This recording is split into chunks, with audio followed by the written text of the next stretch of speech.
Selamat malam Bapak, Ibu, dan saudara-saudara yang terkasih di dalam Tuhan. Senang sekali hari ini kita bisa bertemu kembali di dalam kegiatan live streaming pelayanan dari Majelis Pendidikan Kristen di Indonesia, bidang Task Force Doa dan Konseling bersama dengan Bara Digital Ministry. Bapak Ibu, hari ini kita akan membahas satu topik yang penting bagi generasi muda dan juga anak-anak kita, agar mereka memiliki kekudusan di dalam hal seksualitas. Tapi kerap kali gitu ya, yang membuat orang tua bingung dan bertanya-tanya sebenarnya dari mana memulai mengajarkan pendidikan seksual ini. Saat ini telah hadir bersama dengan kita Bapak Charles Wong. Beliau adalah seorang pemerhati dan juga pembina dari Yayasan Rumah Tumbuh Harapan Bandung dan juga konselor serta ketua yayasan dari BOAS Counseling Center, yaitu Bantu Orang Aku Senang. Mari Bapak Ibu, sebelum kita memulai topik ini, kita mau berdoa memohon pimpinan Tuhan. Mari kita berdoa. Bapa kami dalam kerajaan surga, kami sungguh bersyukur ya Tuhan kalau hari ini kami boleh bersama-sama berkumpul kembali diperlengkapi dan kembali boleh belajar satu hal yang penting yang menjadi aspek kehidupan anak-anak kami, yaitu hal seksualitas. Tuhan, berikanlah kami hikmat dan bijaksana untuk boleh mengerti apa yang disampaikan oleh Pak Charles. Tuhan juga yang menolong Pak Charles di dalam menyampaikan materi yang akan disampaikannya ya Tuhan, agar boleh materi ini menjadi ajaran Tuhan, menjadi kebenaran Tuhan yang Tuhan mau kami semua lakukan di dalam keluarga kami, di dalam lingkungan sekitar kami, untuk masa depan anak-anak kami dalam mereka menjaga kekudusan hidup mereka. Terima kasih ya Tuhan, kami serahkan kegiatan ini ke dalam tangan Tuhan, di dalam nama Tuhan Yesus kami memohon. Amin. Kepada Bapak Charles kami persilakan Pak. Baik, selamat malam semua Bapak Ibu Saudara sekalian. Saya kira ada beberapa prinsip yang perlu kita belajar kalau kita mau tahu gitu ya, tentang bagaimana sih kita mengajarkan mengenai hal seksual ini kepada seorang anak gitu ya. Tapi sebelumnya kita harus tahu dulu gitu ya, prinsip kenapa seorang orang tua harus menjadi salah satu yang paling terlibat dalam jadi kalau kita lihat prinsipnya di Alkitab ada satu contoh yang sangat jelas antara Imam Eli dan Samuel. Kalau kita telaah, Bapak Ibu akan mendapatkan gini, kedua-dua hamba Tuhan ini punya anak, yang anaknya Imam Eli bikin masalah, anaknya Samuel bikin masalah. Tetapi Alkitab mencatat bahwa Tuhan tidak mempermasalahkan yang Samuel, tapi sangat mempermasalahkan yang Eli, gitu ya. Kenapa? Karena tercatat sekali bahwa ketika anak-anak Imam Eli ini melakukan hal yang salah, Imam Eli tidak terlibat dalam mendidik, mereka salah bahkan nggak diingatkan, nggak ditegur. Ya, saya cukup meyakini bahwa kenapa Tuhan tidak menyalahkan Samuel mengenai perilaku anaknya, itu dikarenakan saya cukup yakin Samuel adalah pribadi yang tahu bahwa orang tua yang baik, anaknya bisa baik, bisa enggak. Orang tuanya jahat, anaknya bisa baik, bisa enggak. Ya, alangkah baiknya kita jadi orang tua yang baik, tapi kita mengajarkan, menanamkan nilai. At the end anaknya seperti apa, itu urusan belakangan. Saya punya satu prinsip ya, kalau diajarin kekudusan saja bisa bermasalah, apalagi nggak diajarin, begitu ya. Jadi penting sekali kita sebagai orang tua mengajarkan. Dalam Ulangan dikatakan, ajar itu berulang-ulang. Karena tanpa pengetahuan liarlah umat, ya. Karena tanpa pengetahuan anak-anak ini akan mencari info yang lain. Sedangkan orang tua adalah role model dan anak ini ahli fotokopi. Ya. Kalau misalnya kita enggak memberi informasi tepat, saya kira yang pasti terjadi adalah anak akan mulai cari dari Google, dari teman. Dalam banyak kasus di lapangan, saya kebetulan ada melayani anak-anak muda, ada yang bahkan pembahasan antar temannya adalah bagaimana cara mencium pacar ya. Kebayang ya, kalau kita bahkan nggak tahu siapa teman anak kita, kita terus mempercayakan karena apalagi kalau udah remaja, aku udah bisa mandi sendiri. Jadi kita mulai melepaskan yang namanya pengawasan. Saya nggak bilang bahwa kita harus kontrol, tapi kita perlu menyadari kalau remaja adalah masa badai. Ya, Sandrock mengatakan bahwa itu masa badai. Semua teori tentang remaja mengatakan itu masa badai di mana mereka lagi mempertanyakan semua nilai yang sudah diajarkan orang tua. Jadi amat sangat penting peran orang tua untuk menolong, mengajarkan. Jangan lemparkan itu ke sekolah walaupun sekolah adalah salah satu institusi yang membantu keluarga demi keluarga untuk akhirnya bisa menanamkan nilai tentang kekudusan ini, gitu ya. Nah, saya sangat meyakini bahwa pengajar utama mengenai hal seksual itu adalah orang tua. Nah, sekarang kita mulai masuk. Kalau gitu batasannya gimana, gitu ya? Paling bisa kita ajarkan kan mengenai batasan atau boundaries, gitu ya. Boundaries itu akan menolong. Jadi, ya, saya masih ingat ketika saya mengajarkan anak saya yang perempuan, begitu ya. Ketika umur 2, saya mulai menghentikan namanya memandikan dia. 1,5 tahun bahkan. Lalu di dalam percakapan saya selalu mengatakan bahwa kamu perempuan, saya laki-laki. Kamu perempuan, saya laki-laki. Kenapa? Saya menanamkan satu nilai bahwa ada batasan antara perempuan dan laki-laki. Ada bagian yang bahkan nggak boleh disentuh. Jadi ketika dari awal kita terus tanam, harapan kita mah istilahnya ada satu benteng pertahanan yang ketika dia bertumbuh besar, dia akan coba untuk bertahan. Mungkin kita belum langsung bicara tentang kekudusan karena untuk bicara hal-hal yang lebih tinggi dari itu mungkin seorang anak belum tentu langsung mengerti begitu ya. Tapi ketika memberi batasan itu otomatis memberi pagar untuk menjaga ya. Karena itu saya sangat encourage para orang tua mulai dari ngajarin batasan. Saya kira harusnya tidak merasa tertabu lah ya. Ketika kita bilang jangan terlalu mau gampang dipeluk sama yang lain dong. Ya harus ada jarak, Pak. Orang sama papa aja harus ada jarak, apalagi kamu dengan pria yang kamu nggak kenal atau pria lain. Ini papa sendiri aja tetap ada batasannya, begitu ya. Nah ini penting sekali. Nah kekudusan juga sangat dimainkan perannya sangat kuat oleh seorang ayah, karena dalam berbagai penelitian psikologi yang saya pernah baca, kehilangan figur ayah ya, 85% kasus di rumah Ruth ya, wanita yang mengalami kehamilan tidak diinginkan ya karena mereka kehilangan figur ayah, tidak berfungsinya figur ayah. Makanya ayah jangan lempar tanggung jawab mengajarkan pendidikan seksual kepada ibu. Ibu jangan lempar lagi ke sekolah begitu ya. Karena kalianlah para orang tua yang memunculkan itu, gitu ya, menaruhkan boundaries.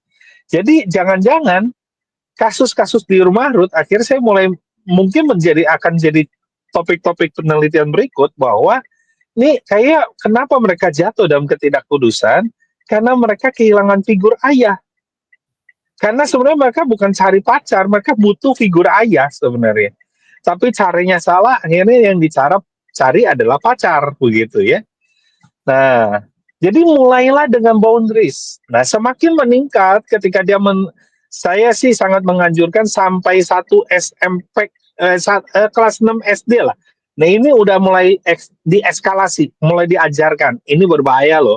Bedanya cewek dan cowok itu lebih ditegaskan. Jadi garis boundariesnya ditegaskan.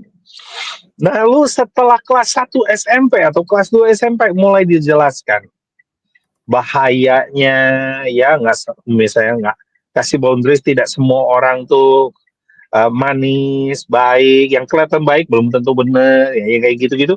Itu semua boundaries. Nah, rata-rata setelah kelas 2 SMP itulah saya berani ngomong lebih gamblang. Ya, kenapa bisa apalagi kayak misalnya seorang ibu, saya sangat menyarankan mulai mengajarkan tentang menstruasi. ya ketika anak berada di kelas 4, kelas 5. Jadi disiapkan anaknya ketika dia emang akhirnya menstruasi nggak kaget gitu. Ya, dan kita harus tahu begitu menstruasi artinya dia bisa hamil.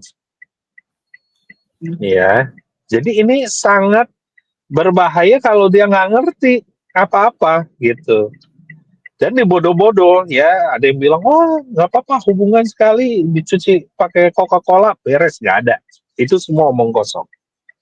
Ya, jadi saya encourage sekali lagi, ya bagaimana mengajarkan mulai dari yang namanya boundaries. Kapan? 1,5 tahun saya rasa dengan cara, ya kalau ayah tidak mau memandikan aja dan selalu mengatakan ada perbedaan cewek-cowok terus diomongin.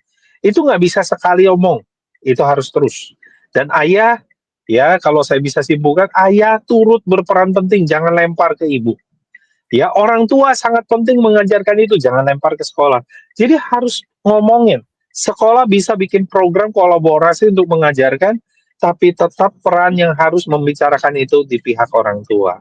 Jadi ya karena saya berani ngomong itu karena saya melihat bahwa kasus-kasus di rumah Ruth rata-rata karena ayahnya tidak berperan, tidak mengajarkan. Dan saya kebetulan melayani banyak anak muda, rata-rata kenapa akhirnya ujung-ujungnya ke arah yang seperti itu karena tidak mengerti, tidak diajarkan, dianggap tabu. Tapi justru akhirnya ketika kita anggap itu tabu, mereka carinya di internet dan dapatnya info yang salah. Itu akan jadi permasalahan. So, hari ini saya mengencourage, jadi tahapannya jelas ya, ngajarkan boundaries, umurnya dari 1,5 tahun, begitu nyampe kelas 5 SD, sudah eskalasi perbedaan cewek cowok, begitu nyampe kelas 2 SMP, udah 1 SMP bahkan udah boleh mulai ajarkan bahwa ternyata ada yang namanya hubungan suami istri. Ada hal-hal yang tidak boleh dilanggar kecuali kamu ada di dalam pernikahan.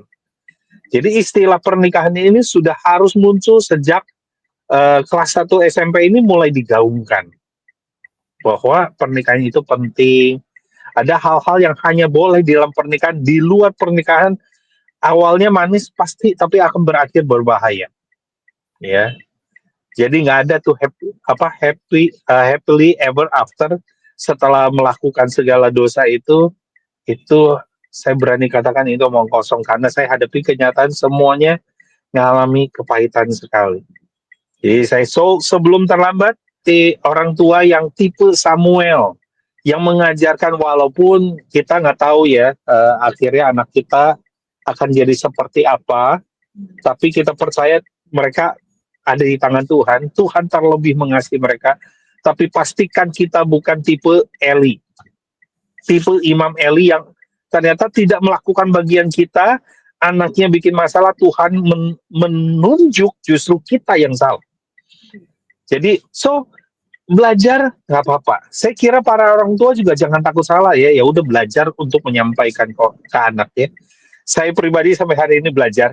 Jadi saya sangat mengajak semua, baik para orang tua, para guru, semua yuk kita kembangkan ya gimana caranya kita mendidik anak-anak kita punya boundaries yang tepat. Itu aja. Terima kasih. Tuhan Yesus memberkati. Terima kasih kepada Pak Charles yang sudah boleh memberitahukan kita singkat, padat, tapi jelas.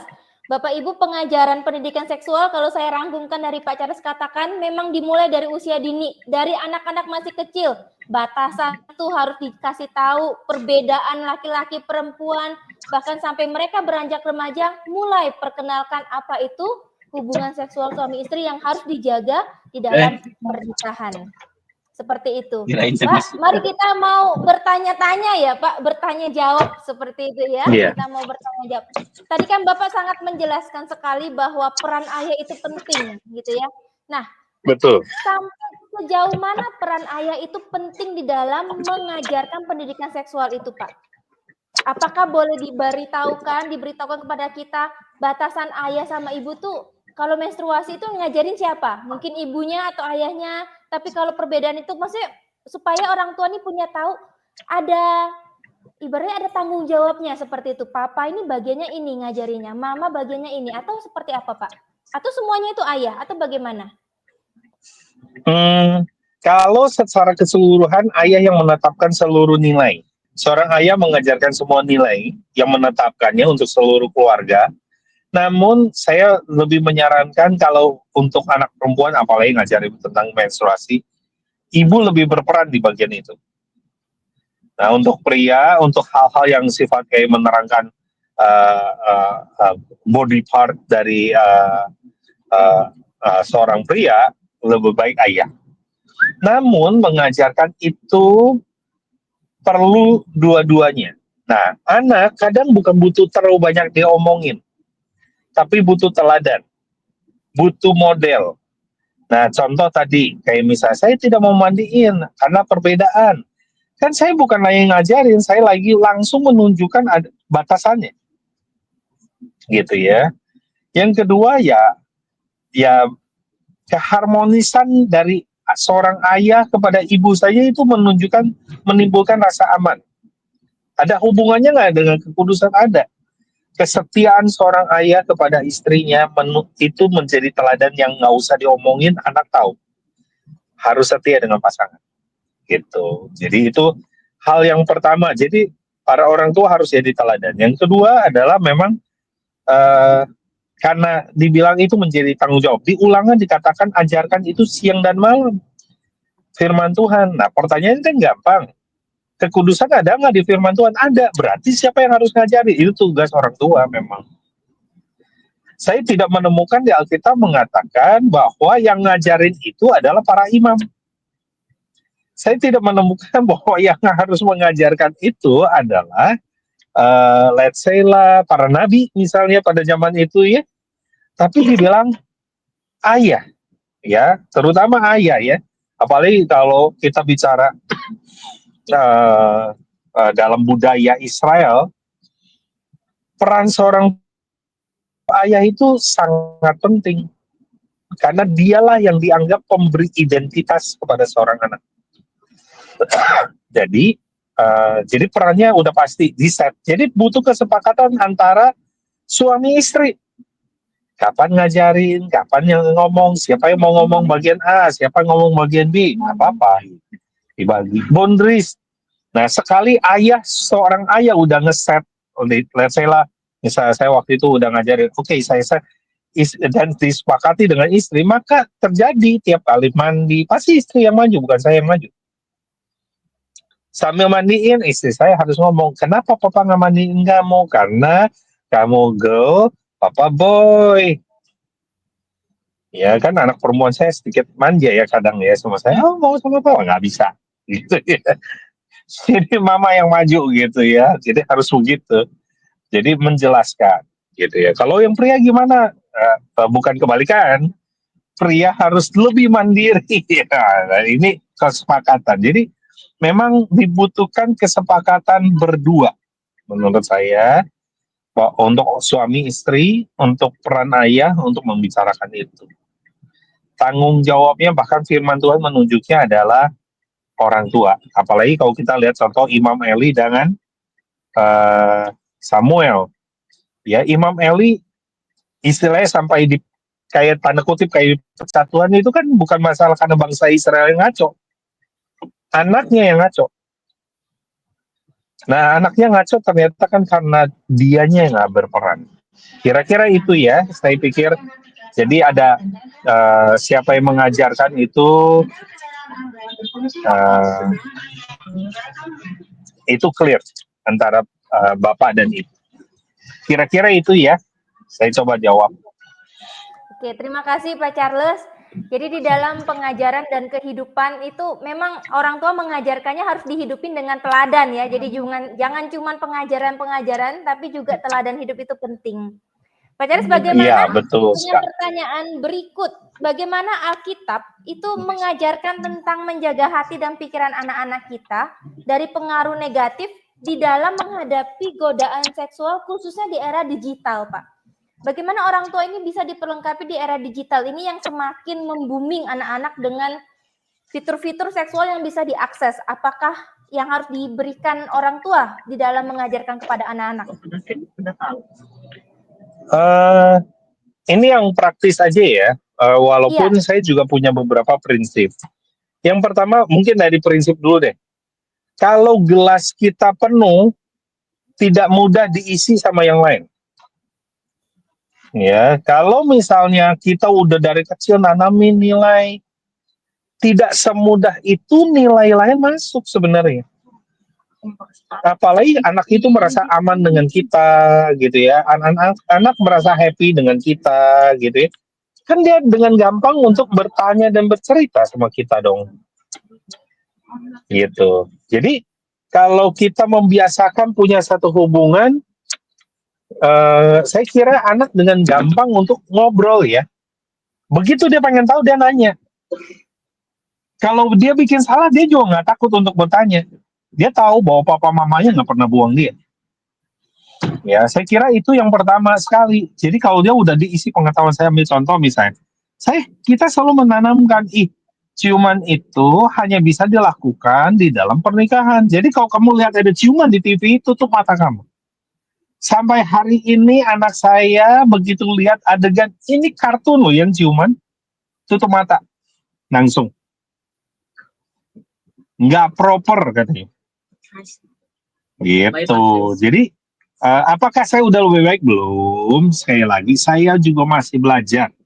Jadi jangan menganggap, pacaran pasti udah, no. Kita semua sama-sama belajar ya. Saya mengajak Bapak Ibu, saudara sekalian, para guru juga, semua orang tua belajar yuk. Saya juga terus. Saya ini sebenarnya bukan orang yang sangat kreatif, tapi saya akhirnya mau berubah demi anak saya. Gimana menyampaikan pesan kreatif supaya ada batasan. Jadi akhirnya ketika karena sudah pernah nanamkan boundaries itu bertahun-tahun lamanya, akhirnya lihat film pasti tutup mata. Papa udah belum? Kau udah kasih tahu. Jadi dia tahu bagian itu sama sekali nggak boleh dilihat. Ada cewek pakaian minim, gitu udah langsung ilfil. Kenapa? Karena ditanamkan. Jadi menanamkan rasa malu juga ada penting ya, bukannya nggak boleh. Jadi misalnya perempuan, ya malu dong. Ya atau cowok, malu dong keluar kamar mandi handukan doang. Malu dong. Nah, kan saya lagi ngapain? Jangan jadi kadang-kadang kita jangan biarkan anak nggak tahu malu. Harus malu. Di bagian itu harus malu. Gitu. Jadi malu pada tempatnya menurut saya itu positif sebenarnya. Jadi kita ajarkan dan secara alkitabiah ya begitu prinsipnya, kalau udah penuh nggak akan diisi. Amsal mengatakan gini, orang yang kenyang menginjak madu, bagi yang lapar yang pahit kerasa manis. Artinya apa? Bagi orang yang udah kenyang ya, kalau saya udah kenyang nih, udah penuh gitu, mau dikasih makanan apa lagi saya nggak mau makan. Kalau saya sudah kenyang, saya nggak akan jajan sembarangan.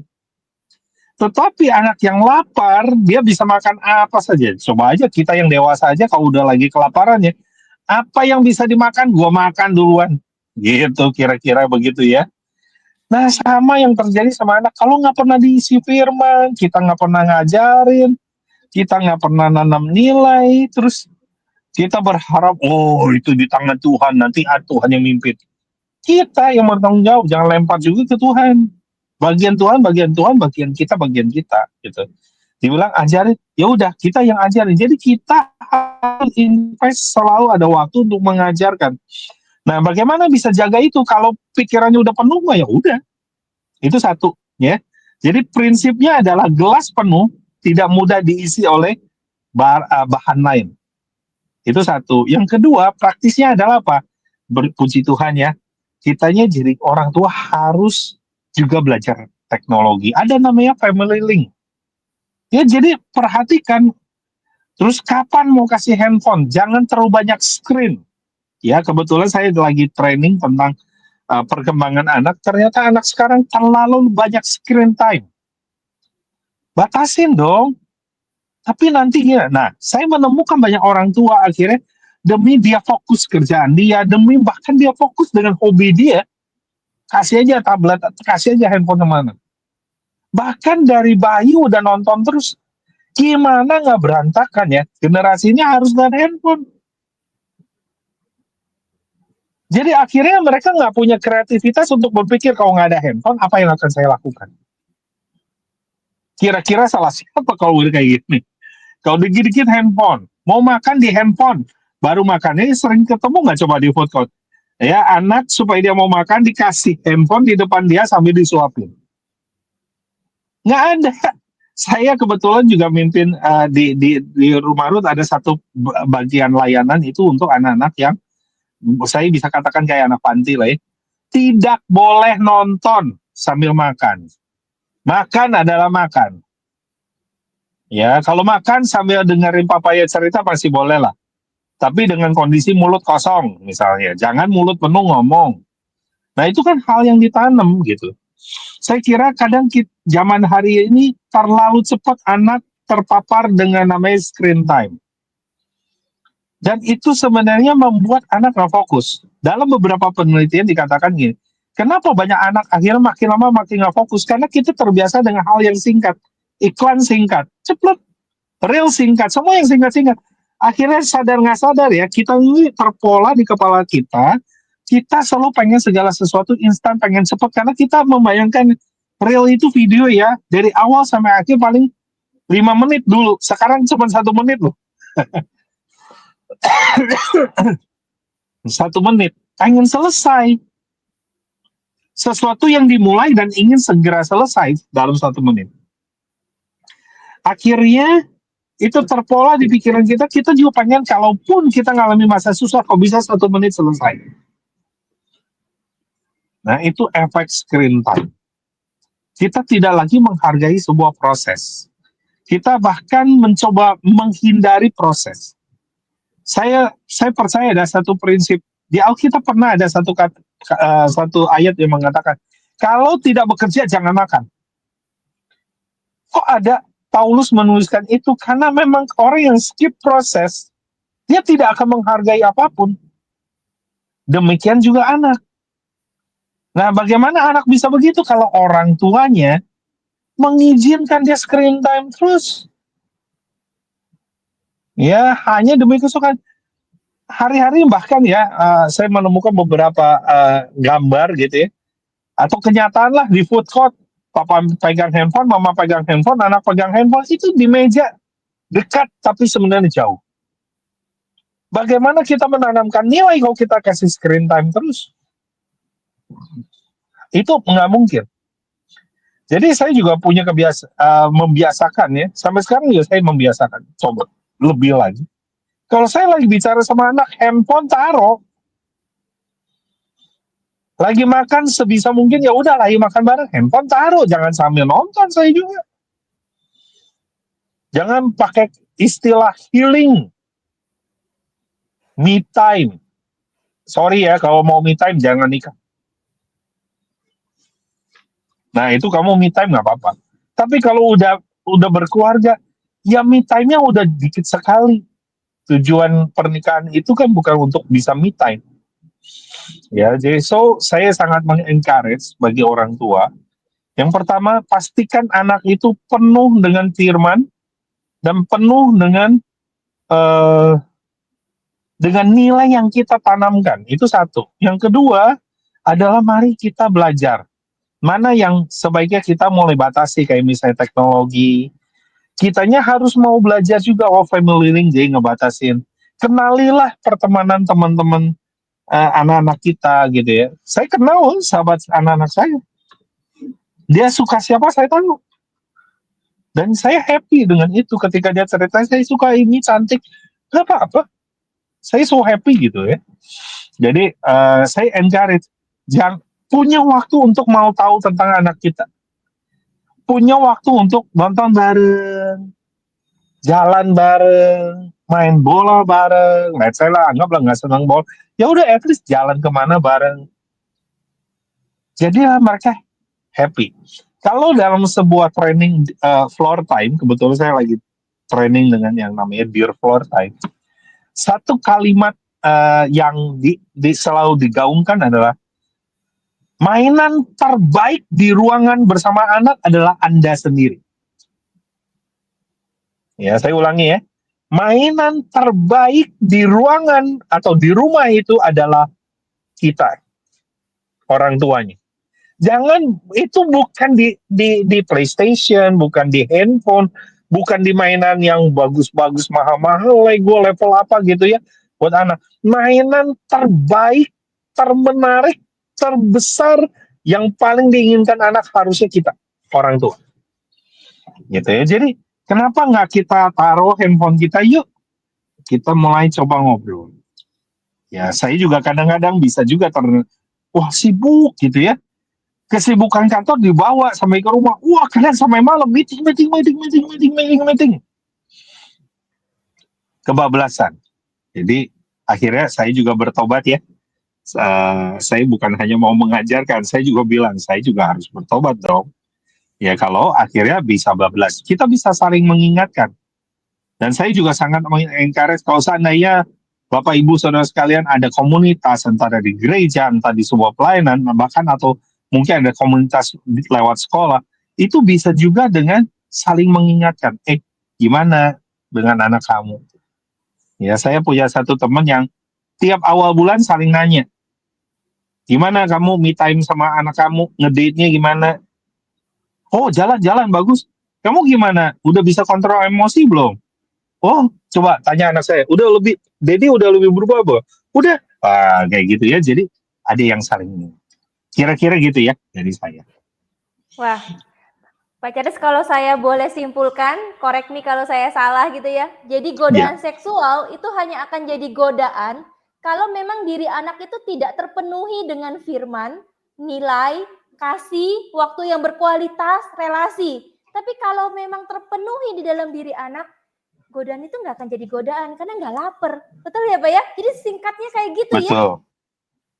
Betul. Bapak Walaupun Ibu, saya nggak berani ngomong 100% lah ya.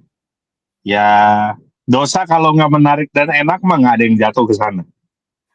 Tapi ketika kita kenyang, persentase kemungkinan kita jajan itu turunnya jauh banget. Banget. Gitu. iya. Jadi Bapak Ibu memang kita penting sekali peran orang tua di dalam pendidikan seksual itu bukan hanya tentang topik seksualnya, tapi firmannya, nilainya, value-nya, kasihnya, teladannya, bahkan waktu-waktu berkualitas bersama anak. Pak, pertanyaan terakhir dari saya, Pak Charles. Kerap kali kalau kita ngomong tentang seksualitas itu yang tadi dikatakan di awal itu jadi sesuatu yang masih tabu, apalagi bagi kita orang-orang di timur, gitu kan ya. Nah, bagaimana supaya orang tua itu bisa merasa nyaman waktu memulai pembicaraan mengenai pendidikan seksual. Apalagi kalau sudah extend tadi ya, udah ngomongin sampai anak SMP harus sudah mulai kenal tentang hubungan. Sedangkan diri dia sendiri tuh nggak nyaman karena ada tadi ya indoktrinasi bahwa itu tabu, itu tuh nggak boleh diomongin gitu ya. Bagaimana supaya orang tua ini bisa menjelaskan kepada anak, terutama buat diri dia dulu, supaya nyaman seperti itu. Karena kayaknya itu startingnya kayaknya ya Pak ya. Kalau nggak orang tuanya yang ngerasa nggak nyaman, gimana dia mau ngomongin ke anak-anak gitu ya soal seksualitas gitu. Gimana Pak supaya orang tua ini bisa ada kasaran seperti itu? Ada. Ini pengalaman saya pribadi ya. Pertama kali saya harus ngomong dengan anak saya yang cowok susah awalnya. Kenapa? Saya juga getek gitu, geli. Aduh, harus ngomongin. Apalagi harus ngomongin sampai istilah sampai ke level nggak ada yang namanya cowok sama cowok gitu ya. Masa cowok suka sama cowok gitu ya. Karena Tuhan menciptakan Adam and Eve ya, Adam dan Hawa, bukan Adam dan Asep gitu. Nah, mungkin saya akan mulai dengan gini. Penting nggak sebenarnya mengajarkan itu ke anak? Selama kita nggak menganggap itu penting, kita nggak nyari jalan. Kan di mana ada kemauan, di situ ada jalan, begitu ya. Kalau itu penting, kita cari jalan. Kita mau nggak mau, jadi otak manusia ini cukup menarik ya. Semakin ada tantangan, itu sebenarnya kreativitas, cara dia berjalan, hikmat itu Tuhan udah karyakan sedemikian rupa. Kita punya Tuhan, kita punya Roh Kudus yang bisa menanamkan semua itu, yang bisa mengajarkan, yang bisa out of nowhere. Kenapa tiba-tiba ya saya punya ide begini? Itu Roh Kudus, itu Tuhan yang tolong. Jadi kalau kita itu merasa itu penting, libatkan dong kita sebagai orang tua, datang sama Tuhan minta hikmat. Karena Yakobus katakan, barang siapa yang kekurangan hikmat, minta dengan tidak bimbang, akan diberikan kok.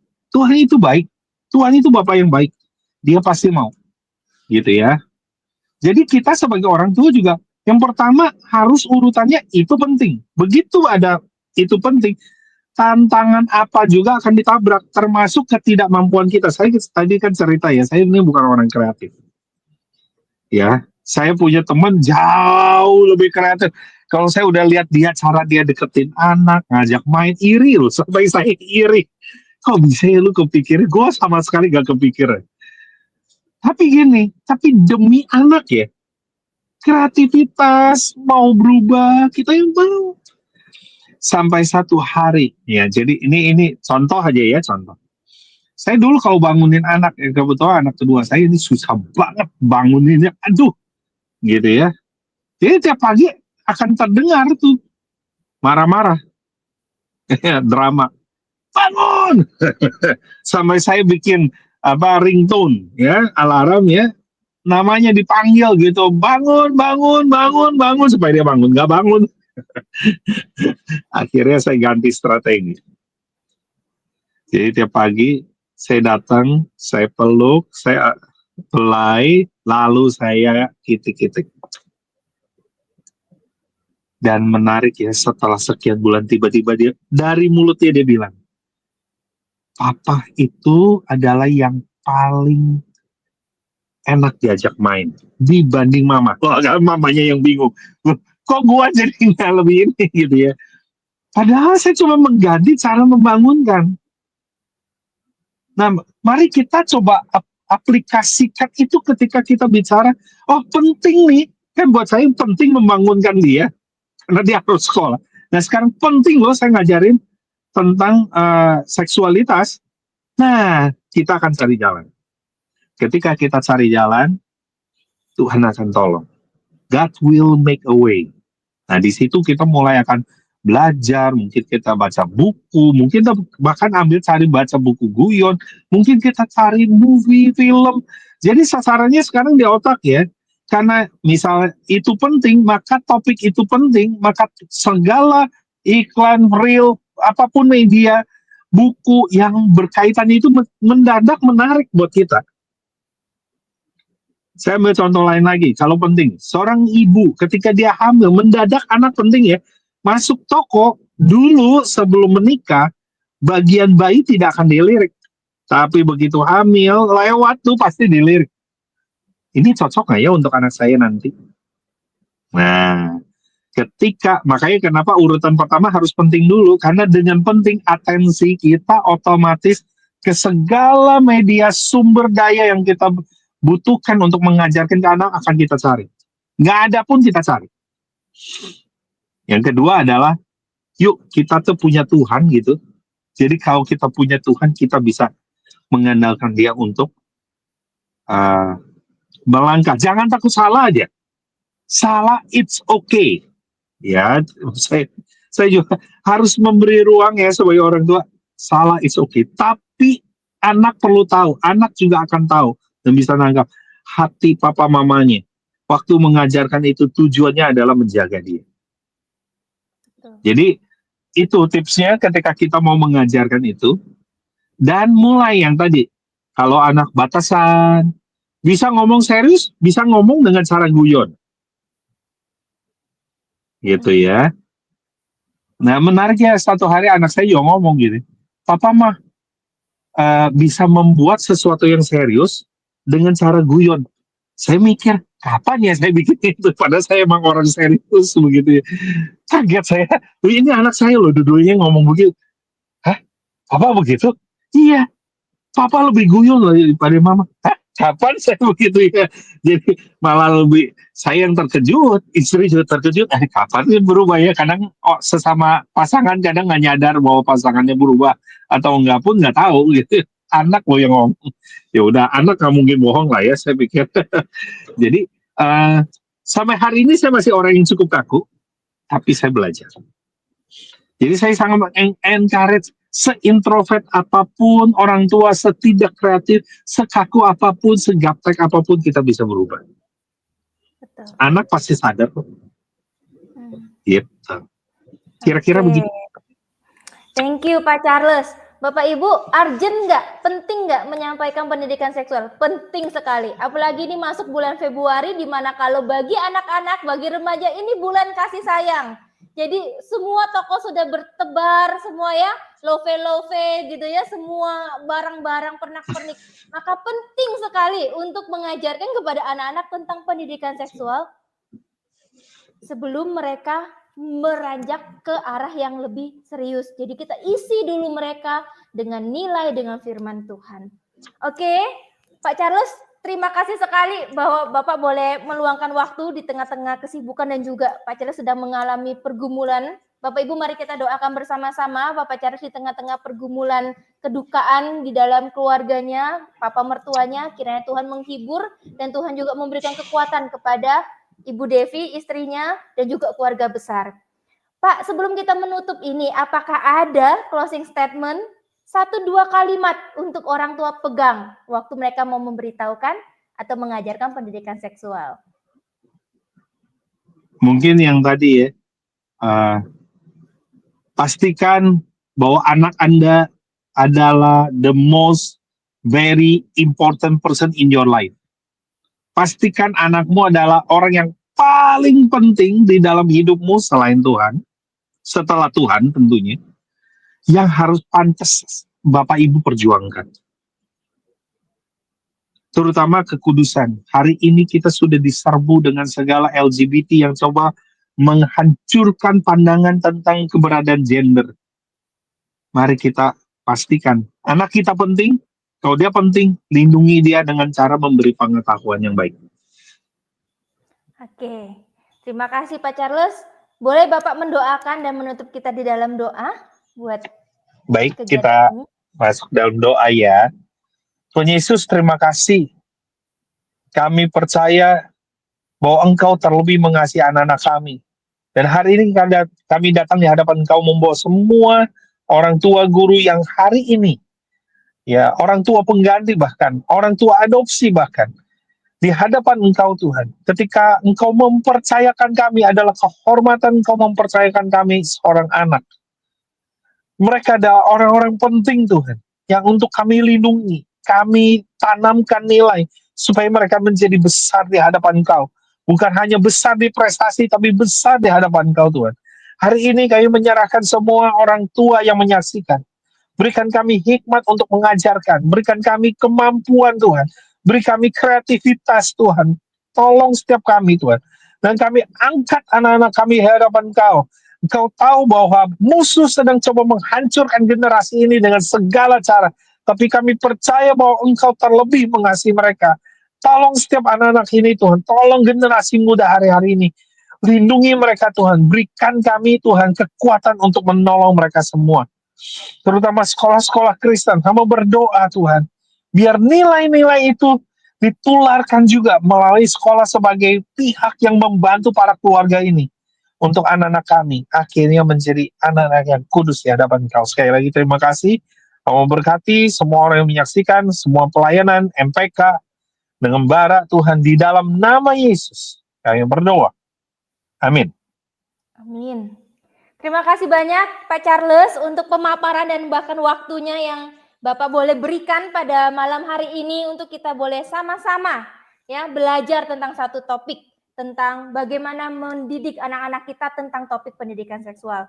Terima kasih juga kami ucapkan untuk seluruh tim dari IT MPK yang boleh membantu di dalam penayangan live kita. Terima kasih kepada Bapak Ibu yang sudah mau belajar terus dan terus mau diperlengkapi tentang topik-topik doa dan konseling. Bapak Ibu, sekianlah pertemuan kita pada malam hari ini. Saya Dian bersama dengan Pak Charles dan juga segenap tim dari Majelis Pendidikan Kristen di Indonesia. Kami undur diri dulu. Selamat malam, Tuhan Yesus memberkati kita semua.